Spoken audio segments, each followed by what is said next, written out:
हाँ तो मेरे प्यारे बच्चों, क्या हाल चाल। उम्मीद करते बड़े अच्छे होंगे, स्वस्थ होंगे, मस्त होंगे और बढ़िया से स्टडी कर रहे होंगे। चलिए हम लोग फिर से आ गए हैं अंग्रेजी की क्लास लेकर के। और अगर आप सही से अंग्रेजी बोलना चाहते हैं, पढ़ना चाहते हैं, लिखना चाहते हैं, बोलना चाहते हैं तो भैया चैनल को सब्सक्राइब कर दीजिएगा, बेल वाले आइकन को प्रेस जरूर कर दीजिएगा। आज हम लोग जानने वाले हैं एम का और एन का उच्चारण। आज की इस वीडियो में करने वाले हैं एम का उच्चारण और एन का उच्चारण।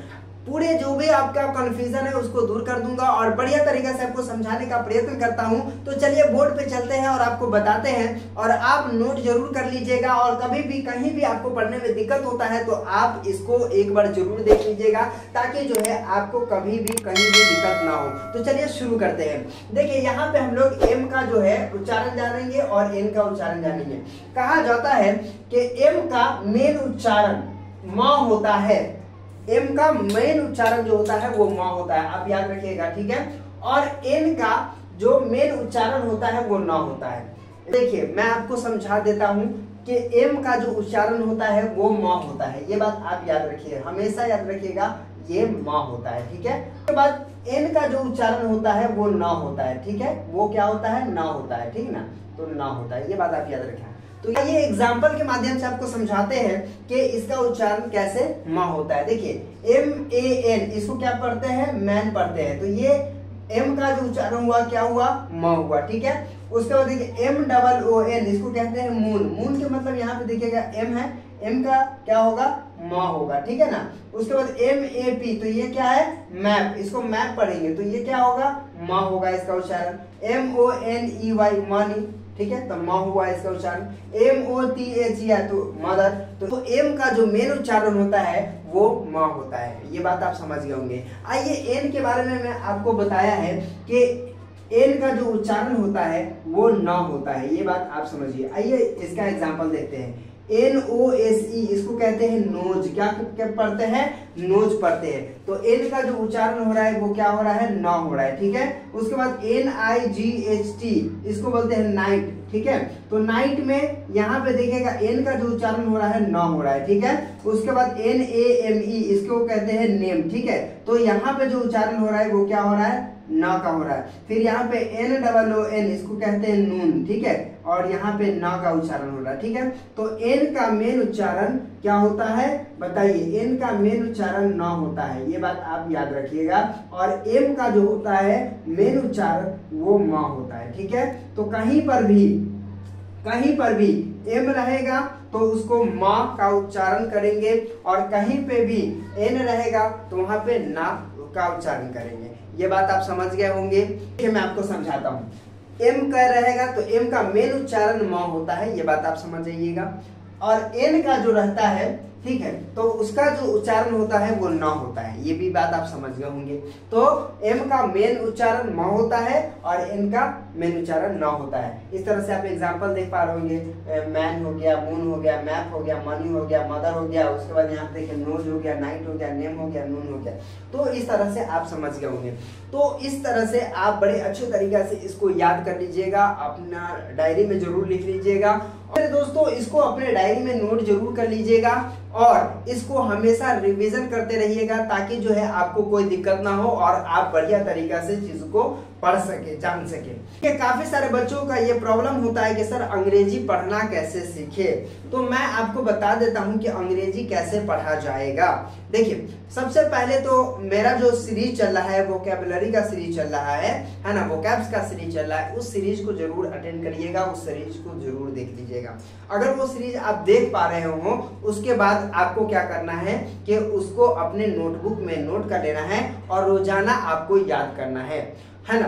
कई सारे बच्चे कहते हैं कि सर याद तो कर रहे हैं लेकिन क्या होता है, वोकैब्स निकलता ही नहीं है, बोल ही हम नहीं पाते हैं। एक बात मैं आपको समझाता हूँ, आपके मुंह से जब कब निकलेगा वो मैं आपको बताता हूँ। देखिए यहाँ पे मैं आपको बता दूं, यहाँ पे मान लीजिए एक ड्रम है, ठीक है ना सर। ये क्या है? एक ड्रम है, ठीक है।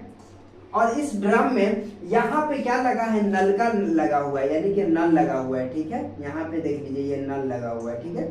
अब बताइएगा मुझे कि अगर पानी यहाँ पे है तो क्या इस नल का से पानी गिरेगा? ये तो आपका डिब्बा खाली था ना सर, आपका डिब्बा तो खाली था। आप तो अंग्रेजी नहीं जानते थे, आप तो नहीं पढ़ते थे, आप तो वोकैब्स याद नहीं करते थे, लेकिन मैं धीरे धीरे वोकैब्स याद आपको करवा रहा हूँ। तो वोकैब्स जो आपको याद करवा रहा हूँ, तो आप क्या कर रहे हो, इसको भर रहे हो। यहाँ पे देखिए, इसको भर रहे हो, ठीक है।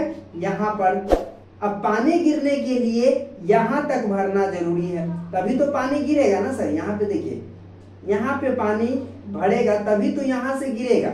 बस वही चीज आप समझिए, वही चीज मैं आपको समझाने का प्रयत्न कर रहा हूँ कि अभी तो आपने शुरुआत किया और अभी कहते हैं कि मैं नहीं बोल पाता हूँ, मैं अच्छे तरीके से कहीं पे भी कोई वर्ड नहीं बोल पा रहा हूँ। भैया कब बोल पाइएगा, कब आपके मुंह से निकलेगा, तो जब ये मग क्या होगा, इतना भर जाएगा, नलका तक तो आना चाहिए ना, तभी तो आप निकलेगा ना भैया पानी। इसी तरह से आपका ये मग अभी भर रहा है, इसको भरते रहिए, ठीक है। जिस दिन यहाँ तक पानी आ जाएगा, ये पानी निकलना शुरू हो जाएगा और इसको पूरा भर लीजिएगा, तो इसका मतलब है कि हमेशा पानी जो है निकलते रहेगा, खत्म नहीं होगा, ठीक है। तो ये चीज है। तो वोकैब्स जरूर याद कर लीजिएगा, वर्ड पावर जरूर बढ़ा लीजिएगा। उसके बाद आपको एक छोटा सा किताब ले लेना है, बच्चा वाला कोई भी किताब चलेगा सर।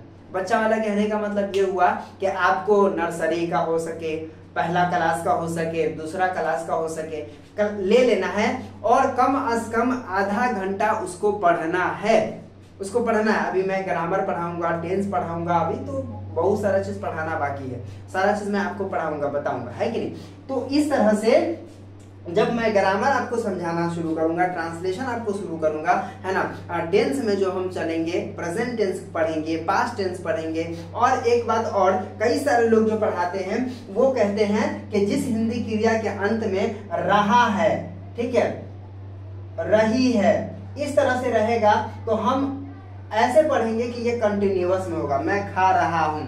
हम लोग ऐसे नहीं पढ़ेंगे, हम लोग वर्ब से पहचानेंगे। तू धरती पे चाहे कहीं भी रहोगे, तुझे तेरी खुशबू से पहचान लेंगे, ठीक है। कब, किसको, वर्ब से, ठीक है। यहाँ पे कौन सा वर्ब लगेगा, V4 लगेगा, ठीक है। तो ये सारा चीज मैं आपको समझाऊंगा, ठीक है। ये ना कि जिस हिंदी क्रिया के अंत में, ठीक है, मान लेते ट्रांसलेशन में तो आप कर लोगे सर, लेकिन किताब में थोड़ी लिखा रहेगा मैं जा रहा हूँ, ऐसा तो नहीं लिखा रहेगा। वहां तो लिखा रहेगा I am going to Patna, तो मैं पटना जा रहा हूं। तो यहाँ पे वर्ब से अगर हमको पहचानने आ जाएगा, जी वर्ब से हमको पहचानने आ जाएगा, तो फिर दिक्कत ही नहीं होगी, है ना। काफी सारे लोग ये गलती करते हैं, ऐसा पड़ता है जिस हिंदी क्रिया के अंत में रहा है, रही है, रहेगा, उसमें V4 का इस्तेमाल करेंगे। अरे भैया ये सिर्फ आपको समझाने के लिए, लेकिन आपको मैं ऐसे समझाऊंगा कि जहां पे भी आपको रहा रही दिख रहा है, वहां पे ये नहीं सोचना है कि रहा है रही है इसलिए लगाएंगे, ठीक है। इसलिए वहां पे V4 होगा, मैं आपको याद करवा दूंगा, ठीक है। तो इस तरह से हम लोग, है ना, शुरू करेंगे। तो आपको एक किताब ले लेना है और उस किताब को पढ़ना है ना। अगर अभी बड़ा बड़ा वर्ड अगर नहीं पढ़ पा रहे हो आप, तो छोटे छोटे वर्ड को पढ़ा करो, तोड़ तोड़ के पढ़ा करो। मैं जिस तरह से बड़ा बड़ा वर्ड को किस तरह से समझाता हूँ, उसी तरह से। और उसके बाद आप उसको लिखा करो, ठीक है। तो पहले आपको पढ़ना है ना, उसके बाद लिखना है, और जो वोकैब्स मैं दे रहा हूँ उसको याद करते रहिए। आप अंग्रेजी बोलने भी लगेंगे, पढ़ने भी लगेंगे, और अंग्रेजी बोलना भी तो मैं सिखाऊंगा ना। तो आप टेंशन मत लीजिए, बस क्लास को बढ़िया से अटेंड करते रहिए। फिर हम लोग मिलते हैं एक नए वीडियो में, तब तक के लिए बाय।